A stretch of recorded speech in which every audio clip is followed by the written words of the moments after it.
اظن قلت لكم قبل كده تنزلوا وتهووا نفسكم وتتفسحوا. هو كل واحد فيه طفل صغير بقى، الطفل اللي جواه لما بيشوف الفانوس بيتجنن. انا باخد الفانوس في احفاد العب بيه. بصوا انا قلت الصور، انا بنقوم الصور جنبه كده اهو. صار بقى كده يا حبيبي يا فانوس، كل سنه وانت طيبين.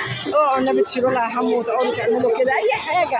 والله انا نزلت حتى واخد في ايدك المج بتاع الشاي كده اللي هو الحراري دوت، هيبقى انت استفدت بالخروجه والهواء والفسحه وتبص على الدنيا واللي فيها كده. يعملوا زي بقى كده، والناس اللي بتقول يا بختي بتخرجي، والله ابدا. انا لو قعدت في البيت سكري بيعلى وضغطي بيوطى وتبقى حالتي حاله ومصعب عليا. وبعدين انا بدل ما اصعب عليا قلت لا يا بنتي، بدل ما تصعبي عليكي لا اخرجي يا اختي وتهوي.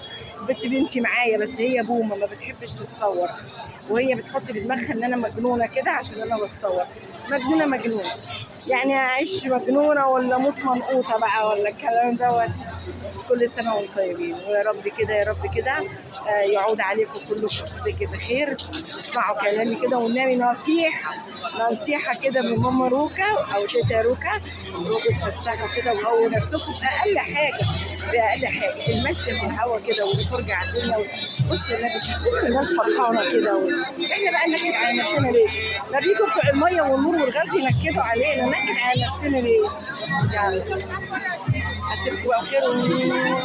السلام عليكم.